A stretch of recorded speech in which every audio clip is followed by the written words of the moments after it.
Caleb Downs, Ohio State's versatile defender, sets out to stamp himself as the top safety prospect for the 2026 NFL Draft.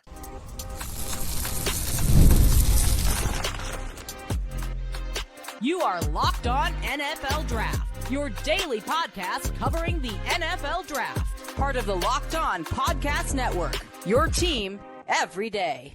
Welcome back to the Locked On NFL Draft Podcast, your daily podcast covering your favorite draft prospects, part of the Locked On Podcast Network, your team every day. I'm your boy, Damian Parson. I'm an NFL draft analyst with Bleacher Report. That's my guy, Keith Sanchez. He is a director of scouting with the Draft Network and 2019 national champion with those LSU Tigers. And as always, thank you for making Locked On NFL Draft your first listen today and every day. Shout out for being our everydayers. Guys, we have a fun one talking about those safeties, a position that people tend to try and undervalue, Keith. They try to act like safeties don't matter when they really, really do. You don't know what you don't know what you don't have until you don't have it. Is kind of the phrase I live by, Keith. We're gonna talk about Caleb Downs, the star defender, went from Alabama once Nick Saban retired. He transferred to Ohio State, national champion last year.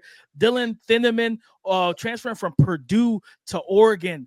Dan Lanning got himself one with this one, Keith. And then Michael Taaffe, the walk-on defender that has really turned into a ball player for the Texas Longhorns. But before we get into that, today's episode is brought to you by FanDuel. Right now, new customers can get $150 in bonus bets when your first $5 bet wins. 6 foot, listed at 6 foot even, 205 pounds. Caleb Downs is an absolute playmaker, Keith. Watching this young man's tape, one thing I appreciate about him, Keith, now let me preface this. I don't think he's 6 foot. I think he's like 5'11", 5'10". I don't think he's 6 foot. But the 200 pounds, I believe. Because he to me has a compact frame. And there's some of the things I wrote down for him, like, and just numbers wise for those, listening and want to know what he did last year. This is a guy that lined up all over the defense, right? He ended up having a sack last year. Actually had some pressures as a blitzer, but he had about 85 tackles. 70 to 80 tackles last year. A guy that really was locked down in coverage, 0 touchdowns allowed in coverage, 2 interceptions, 3 PBUs. And, he played in the box a lot. He played at free safety. He played the nickel. Super versatile defender, Keith. And the thing I love about him is he is a highly instinctive football player. High football IQ, but it's the quick processing that I appreciate the most. When you're playing from depth and you see, especially in college, right? You don't see it as much in the NFL.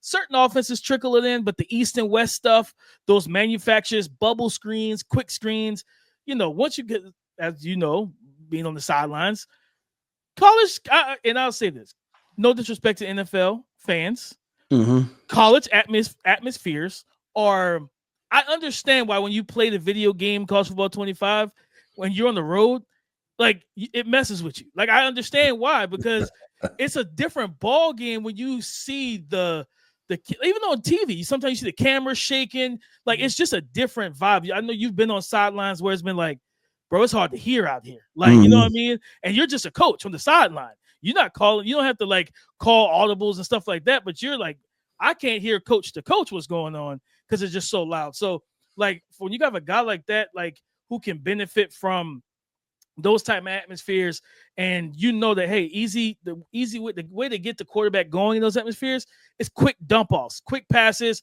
Let's try and get the ball out of his hands quick. Don't let the defensive line get to him. This is a guy that's instinctive. He triggers downhill quickly. And for a guy that's not 6'2", 220, he tackles well. Right? He wraps up well, attacks the lower body, cuts down. We always talk about the trees, chop them at the base and everything. Ball skills, he makes plays, coverage versatility, he plays man, he plays zone, high, low, slot, doesn't really matter. Caleb Downs is a playmaker, and I think for him, the main thing is going to be, big thing for him, Keith, I think narrative-wise, as narratives are everything.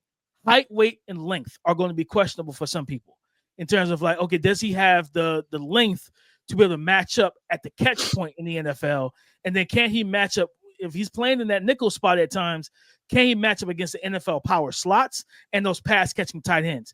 But outside of that, like the thing he can't make himself 6'2" with 33-inch arms. Right. That's Can't out of happen. his control. It's out of his control, man. You know what I mean? But everything else, Keith, he has it, man. He had the ball skills, instincts. It's all there. Yeah. So if we keep with the same thing, right? Where you come over the top, lay out the skill set of the player, and then I come in with some type of comp of what I seen, right? And as soon as I watched him, the direct name that came to me was Jamal Adams. From a few years ago, and because they play close to the box, they're quick twitch, explosive guys, physical. They do a lot of different things, and I think if you go back and watch Jamal Adams at LSU, you'll see very similar things. And I think even the question marks and concerns, right? Because I was at LSU when Jamal Adams played, came out, all of that stuff, right? And the concern was ball skills, right? Like, okay, how he's going to get his hands on the football. Up until now, DP, I think Caleb Downs has one interception, I believe, in his collegiate Let's see.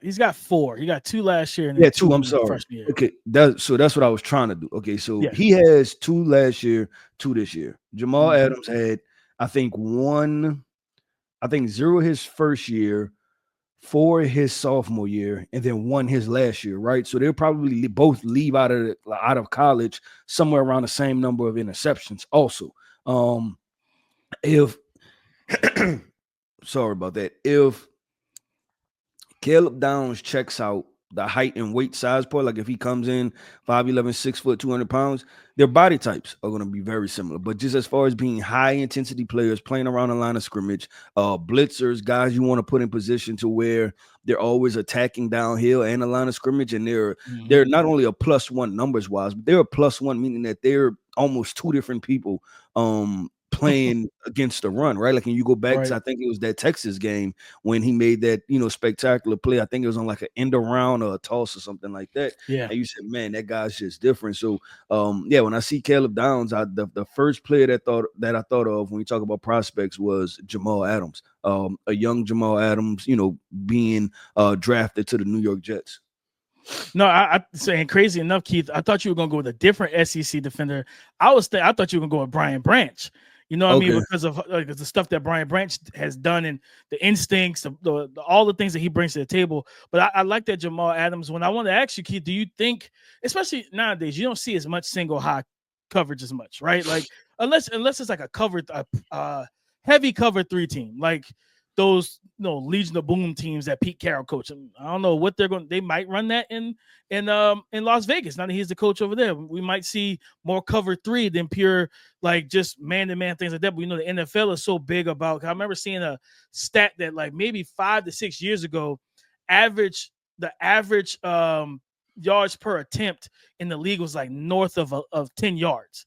Like it was like almost 12 yards if I remember correctly. And then you look at it now, and it's like under 8. So like the 2 high safety shells have been so good at neutralizing the deep pass or whatever. Do you think that he is this a guy that has to play in the box, or do you think he can play on the top of the defense as well?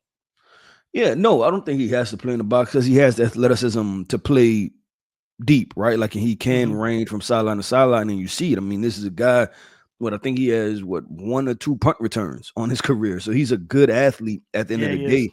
So I look at it and say, I think he can play in a 2 high situation. But also I just look at guys who are multiple in what they do.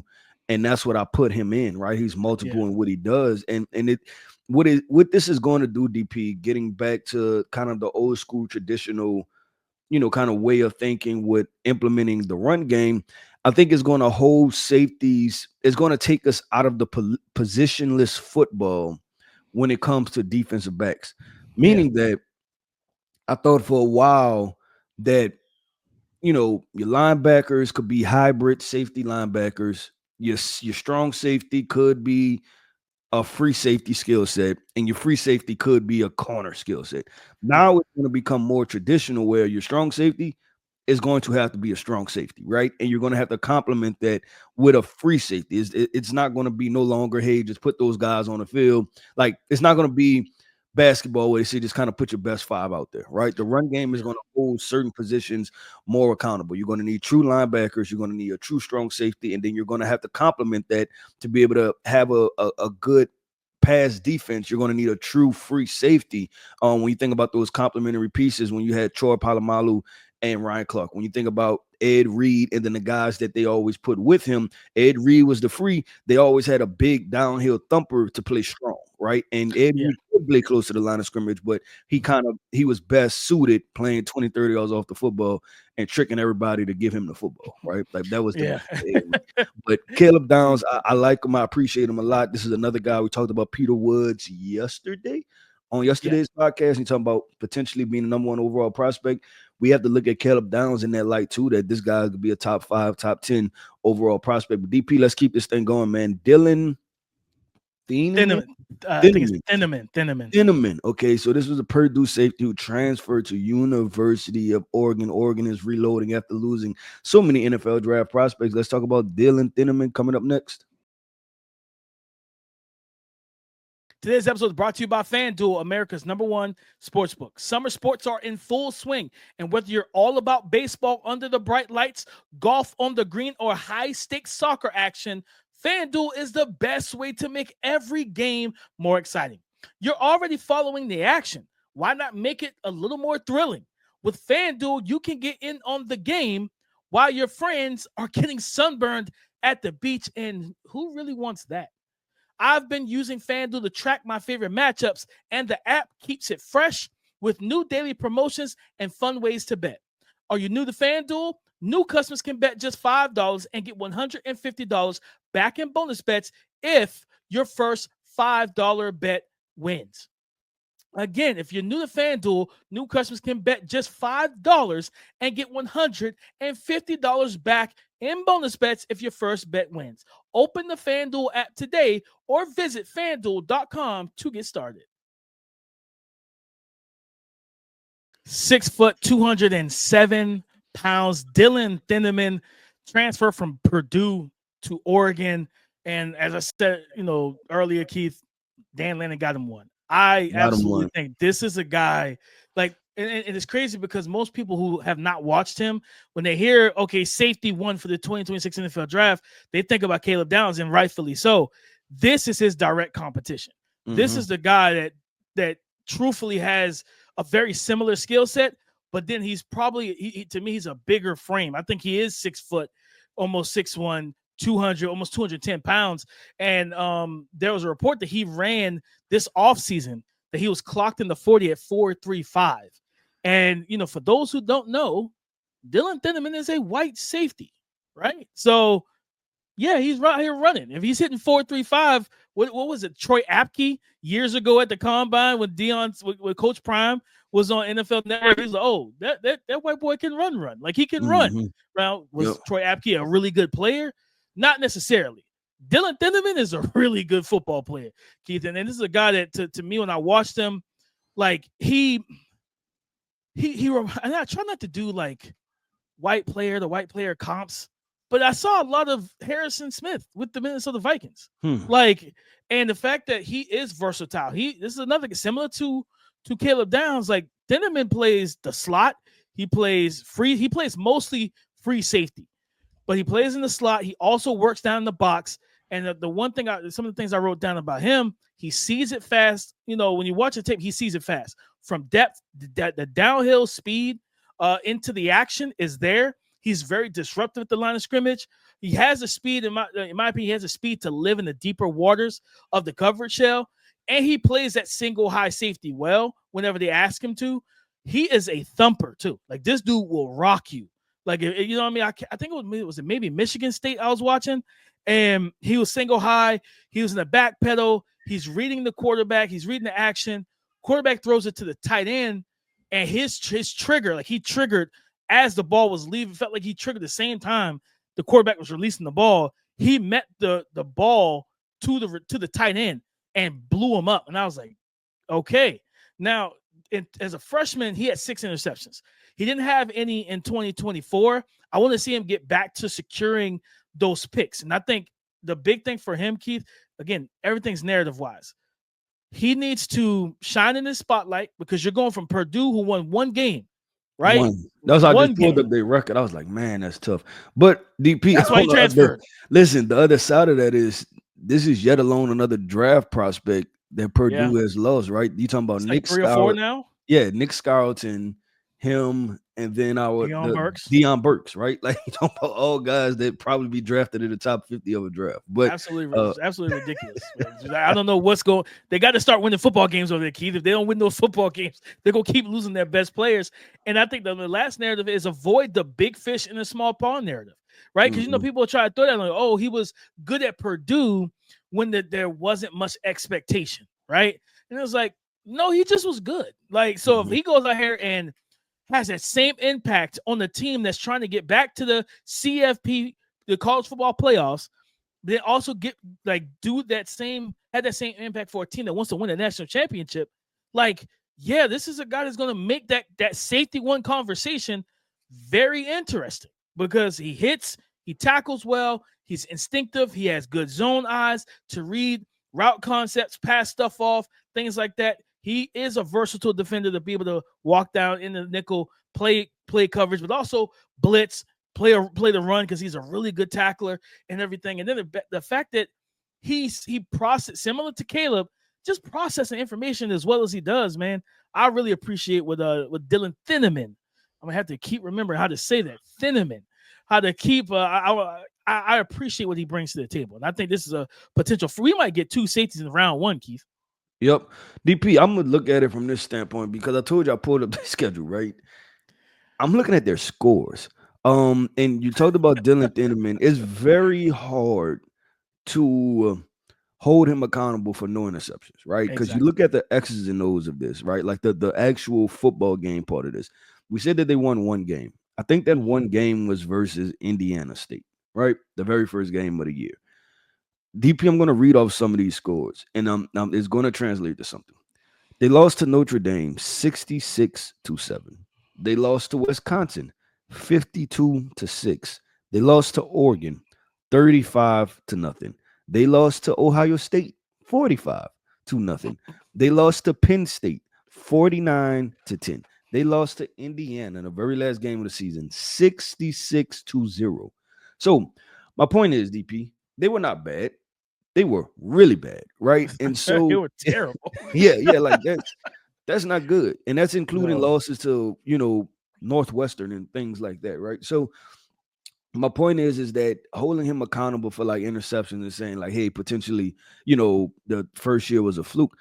I don't think you can say that because when you get into those games, and especially, like if you're the coach, and I'm saying this because I've been in those situations where you have a bad team coming to town or you're going to play them, right?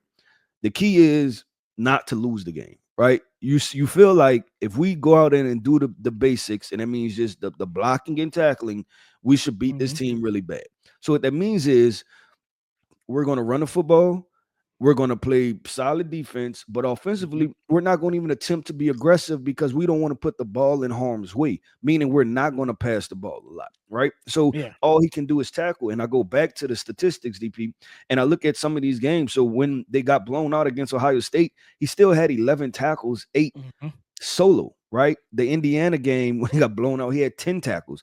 The Michigan State game, he had 11 tackles. The Oregon State game, he had 14. So this is a guy that's highly active. So when I look on the flip side of a DP, I'm not holding him fully accountable for the ball production standpoint, because if the game is 21-0 in the first quarter, if I'm another team, I'm not throwing the football, right? Like I'm just trying to get out of here healthy. I'm probably putting my backups in by the end of the third quarter, starting the fourth quarter, and we're getting out of there. So it's just very difficult. But Dillon, I'm with you, DP. I think he can do it all. I do. Where do I see him playing most? It's probably strong safety, right? I think that's probably his best fit, and that way he can match up with tight ends and things like that. And like you said, you thought of Harrison Smith, and you think of Harrison Smith, but I go to the Vikings and thinking about Kyle Rudolph, right? The tight end, and just how fun those practices were, because Harrison Smith was put in position to cover that big athletic tight end. And when you think about the Colston Lovelands, the Tyler Warrens, right?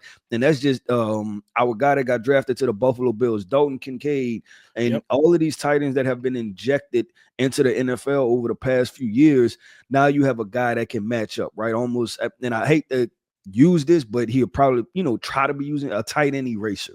Right, a big guy that can be a tight end eraser, let alone we talked about the tackling, him being a sure tackler. He can be somebody that can step up in the run game, which could be a really big deal. But DP, let's do this, man. Let's keep this thing going and flowing. And we have those Texas Longhorns. You talked about him. This guy was a former walk-on, making himself into a starter for one of the better programs in the entire nation. Michael Taaffe. We're gonna get into him coming up next.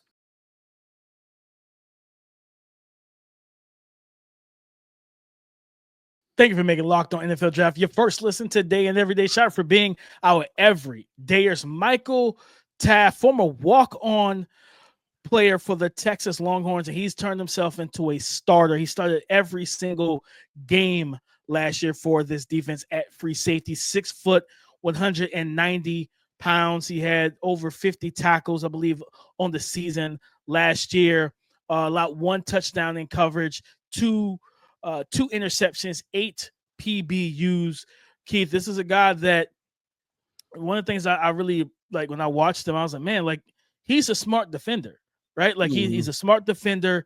And because I think one of the question marks for him to jump ahead is going to be like how athletic and how fast he is to be able to play as like, that free safety in the NFL, or can he be like a nickel that has to play man-to-man coverage against high caliber athletes, things like that. But he wins with instincts, with intelligence. And this is a guy I'm trying to remember which game I was watching, but like he was at free safety.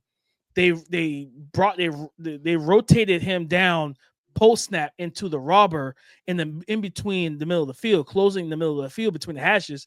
And he just sat there. He read the action. They had like a mesh concept running, and they had a shallow drag come across the field on his side, and he triggered downhill and made a big tackle for a minimal gain, maybe literally for no gain at all and everything. I think he ended up, I'm pretty sure he got kicked out of the game against Arizona State, I think, in the playoffs for targeting. Mm-hmm. You know what I mean? And I'm like, college, let's get rid of that stupid. Yeah, I don't like the rule. And I don't know what you do. I don't like the rule. Just copy what the NFL does. 15-yard penalty. Yeah, that's what I was about to say. A 15-yard penalty is plenty enough. I guarantee you a defender is not going to continue to do that.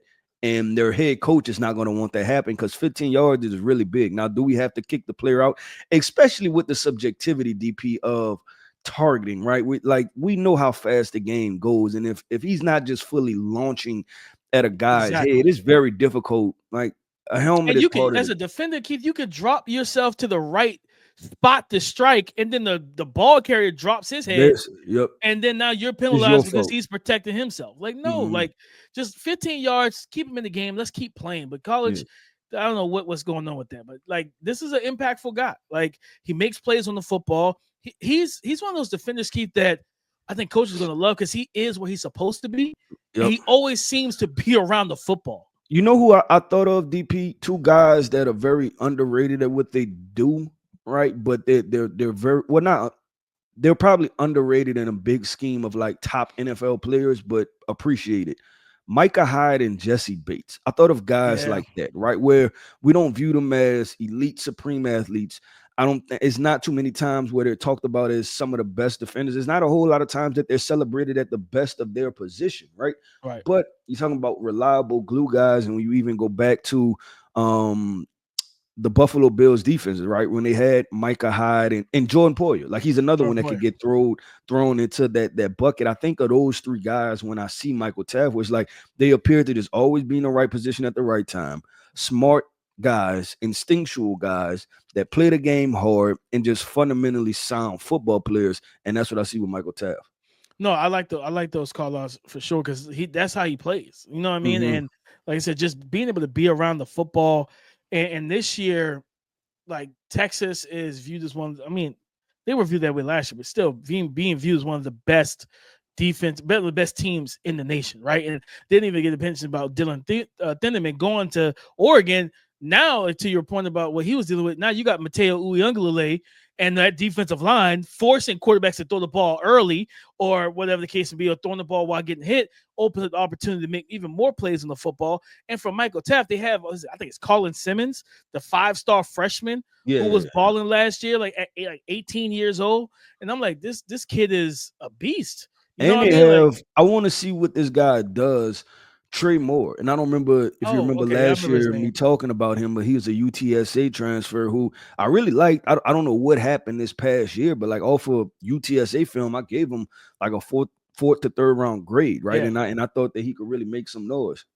No, I think Texas is going to be able to get after the quarterback, and for a guy like Michael Taaffe, who already knows how to like be where he's supposed to be and make plays on the ball, when you're throwing the ball under pressure, under duress, he's the right guy. Well, the quarterback, he's the wrong guy, but for the defense, he's the right guy to have on your team because he's going to find the ball and he's going to go ahead and take and create those turnovers. So I look at him. I think the thing I want to see with him is that even though he's only 190, he is an aggressive tackler.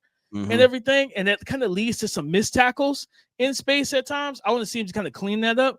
But when he's like sound, he brings the ball carrier down despite not being 205. Because like when you look at like Caleb and Dillon, like those are more like compact build safeties. He's a little bit thinner out of the three that we've talked about on this show. He's a little bit thinner, but he's still, when he's sound with his technique, and he drives and, coils through the hips and wraps up guys, he brings them down. So this is a guy that do you view him really as more free than strong? Yeah. Like I think more of free than strong. Yeah, and do you think because I and the reason I named those other players too is because I got more zone defenders and a zone player out of him, right? Very smart, understands how to pass off, route combination, sees everything in front of him, and keeps himself at good angles, right? So a team that runs a lot of zone, in my opinion, whether that's, one high or two high situations, I like the Chiefs, right? I think he can be a solid spot for them just because I think about all the things they used to do with like a Justin Reed and things like that on the back end. And even they've taken guys with like Brian Cook from a couple years ago. Brian Cook wasn't an elite athlete. He was just a solid tackler that was always in the right place, but, made some plays for the Kansas City Chiefs. That, I think, if you talking about like Steve Spagnuolo, his simulated pressures and walking those safeties down into the box and then dropping them off as low hole defenders in zone coverage, you know what I mean? Being able to trick, okay, they're simulating pressure, I would get the ball out to the quick out route.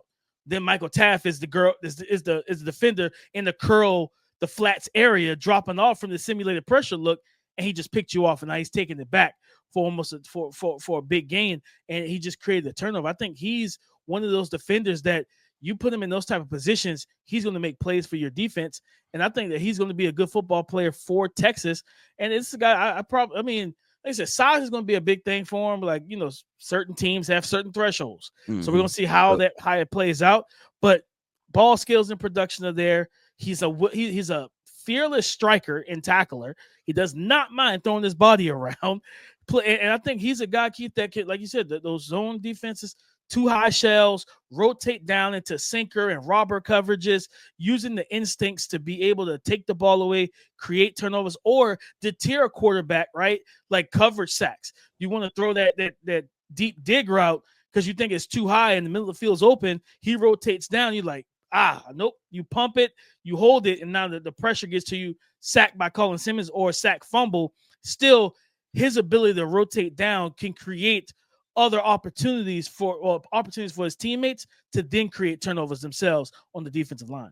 Yep, I agree with DP. That wraps up another episode, man, of the Locked On NFL Draft Podcast. I want to end this podcast off by saying shout out to our everydayers. Thank you for tapping in with us each and every single day, man. I am Keith Sanchez. You can find me on X at The Talent Code. That right there is my guy, my co-host, Mr. Damian Parson. You can find him on X at DP_NFL. And like we like to say, man, y'all come talk to us because we like to talk back. Go subscribe and follow for free on YouTube, wherever you listen to podcasts, to get the latest episode as soon as it is available. On the next episode of the Locked On NFL Draft Podcast, we are going to talk about some tight ends for the 2026 NFL Draft. Some of the guys that you need to know about, because this class, Keith, this is a pretty solid class from what I've seen on tape, numbers-wise, everything. You got some guys changing addresses, going to different schools. But is there a Colston Level, a Tyler Warren, a Elijah Arroyo? We'll talk about that in the next episode. So come and join the conversation again tomorrow on the Locked On Podcast Network, your team every day.